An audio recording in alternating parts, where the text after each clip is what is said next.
एक दौर था जब हिंदुस्तान की तस्वीर कुछ और थी। ये भारतवर्ष अपनी संस्कृति और सभ्यता के लिए, नारी सम्मान के लिए, औरतों की इज्जत के लिए, उनकी शर्मो हया के लिए सबसे ज़्यादा ऊपर माना जाता था। जिसे कहते हैं वर्ल्ड फेमस था कि यहाँ की संस्कृति, यहाँ की सभ्यता, यहाँ का सम्मान जैसा था वो पूरी दुनिया में कहीं नहीं था महिलाओं का। लेकिन आज के वक्त में जो महिलाओं का सम्मान ना करने वाले, जिन्होंने बलात्कारियों का सम्मान करना शुरू कर दिया, उनको फूल हार मालाएं पहनाना शुरू कर दी, उनको पेरोल पे छोड़ना शुरू कर दिया, उस नतीजन ये हुआ कि महिलाओं के जो बलात्कार कभी बंद कमरों में हुआ करते थे, अब वो सड़कों पर आ उतरे हैं। और सड़कों पर इतनी बेरहमी से बलात्कार की एक तस्वीर खींची गई, एक वीडियो इस तरह से वायरल की गई जैसे इस समाज के लिए वो कोई बड़ी बात हो ही ना। दरअसल जो ये शर्मनाक वीडियो वायरल हुई है ना, इस शर्मनाक वीडियो के लिए किसी भी राजनीतिक स्तर पर इसको शर्मनाक नहीं कहेंगे, और ना ही इसका पुलिस प्रशासन से इसको जोड़कर चार बात सुना देते हैं लोग अक्सर राजनीतिज्ञों को, पुलिस प्रशासन को। लेकिन उस समाज की बात करेंगे जो इस तरह की बलात्कार हो रही वीडियो को सड़क पर रिकॉर्ड कर रहा था। वो समाज जो उस वक्त उस महिला को बचा सकता था, लेकिन किसी ने पहल नहीं की, कोई आगे नहीं बढ़ा। बात करेंगे उज्जैन की। मध्य प्रदेश के उज्जैन में एक महिला का खुलेआम सड़क के फुटपाथ पर बलात्कार होता है। उसे शराब पिलाई जाती है। 45 साल की महिला है जो कि भिक्षु है, और एक युवक उसका सड़क पर खुलेआम बलात्कार कर रहा है, जिसको देखने वालों की भीड़ ने उस बलात्कारी को रोकने की जगह उसकी वीडियो बनाना ज़रूरी समझा। बताया जा रहा है कि जो लड़का उस महिला का बलात्कार कर रहा था, उसने उस महिला को बेइंतहा शराब पिलाई ताकि उसके हाथ पैर एकदम ढीले पड़ जाएं, और वो चाह कर भी जब उसकी सड़क पर इज्जत लूटी जाए तो वो कुछ कर ना पाए। बताया जाता है कि उस लड़के का नाम लोकेश है, और लोकेश ने शायद उससे कुछ ताल्लुकात थे उस महिला के, और वो औरत जो है उसने कहीं कोई शादी वादी का इन दोनों के बीच में वादा रहा होगा, फिर किसी वजह से उसने इनकार कर दिया था। उसके इनकार की का सिला उसे ये मिला है कि उसे सड़क पर खुलेआम, उज्जैन जिसे पावन नगरी कहा जाता है, उस पर उसको बेइज्जत करा गया, उसकी इज्जत को लूट के तार तार कर दिया गया।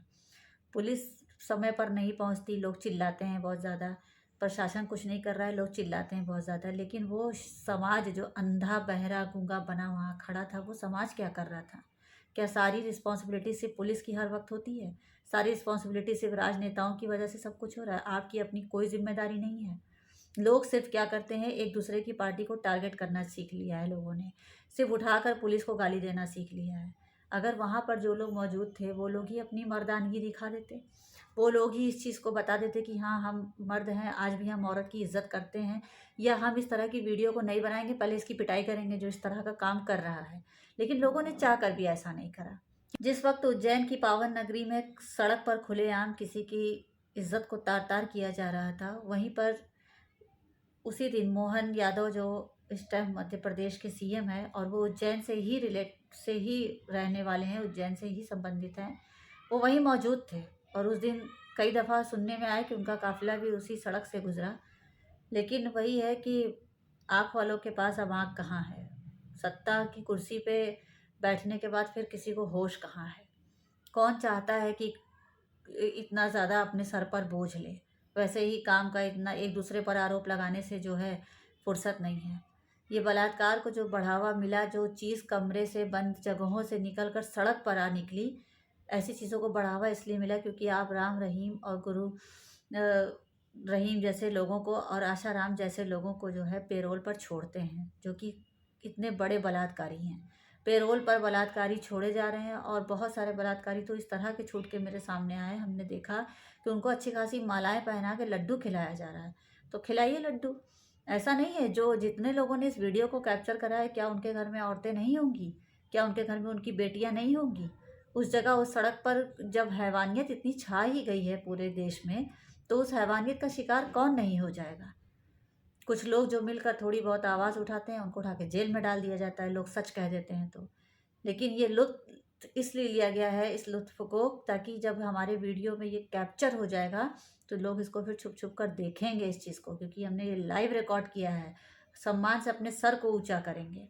ये वही लोग हैं जो बलात्कार होने के बाद, औरतों के मर जाने के बाद हाथ में कैंडल लेकर निकलते हैं, पोस्टर लेके निकलते हैं, बैनर लेके निकलते हैं और दूसरा दुनिया भर का ढकोसला दिखाते हैं सड़क पर खड़े होकर। ये वो लोग नहीं हैं जो लोगों को बचाने के लिए पहले पहल करते हैं। ये उस समाज के लोग नहीं हैं जो किसी की परवाह करते हैं। इनको ये है कि मेरी ये वीडियो जो हमने बनाई है ये वायरल हो जाएगी किसी अच्छे स्तर पर, और यही आज के दौर का सबसे ज़रूरी काम है। आप पढ़ाई लिखाई छोड़ के, आप इंसानियत छोड़ के सिर्फ दिन भर रील बनाते रहिए और फिर देखिए कि आपको उससे क्या फ़ायदा है, क्या नुकसान है। और उसका फ़ायदा नुकसान इस जो सड़क पर जो एक औरत को तार तार किया गया है, उससे समझ में आ गया कि ये समाज अब किस स्थिति में आ गया है। लोगों ने इस चीज़ को कहीं ना कहीं मान लिया है कि बलात्कार होना कोई बड़ी बात नहीं है। इतनी सारी देश में औरतें हैं, 4 औरतें न सही, हर दिन ये समाज वो समाज बन गया है जिसे कहते हैं कि समाज इस दौर का इस तरह की कब्र बन गया है जहाँ पर हर दिन न जाने कितनी औरतों को दफना दिया जाता है, वो भी जिंदा। समाज वो कब्र हो गया है आज के दौर में कि जिंदा दफनाया जा रहा है औरतों को। बच भी जाएं तो वो शर्म से कहीं अपने शक्ल ना दिखा सकें। मौमिता देवनाथ कोलकाता में जो मारी गई थी, उससे लोगों को भी लग रहा है कि बहुत ज़्यादा आनंद नहीं आया था। तब सोचा गया नया ट्रेंड कि अब सड़क पर कुछ होना चाहिए। बचाइए आप, दीजिए पेरोल मुजरिमों को, दीजिए मोहलत बलात्कारियों को, खिलाइए लड्डू। इस देश का हाल यही है और इस पे किसी राजनीति को या पुलिस प्रशासन को पकड़ने से पहले उस समाज को शर्मसार होना चाहिए जिसने ये तस्वीर खींची है।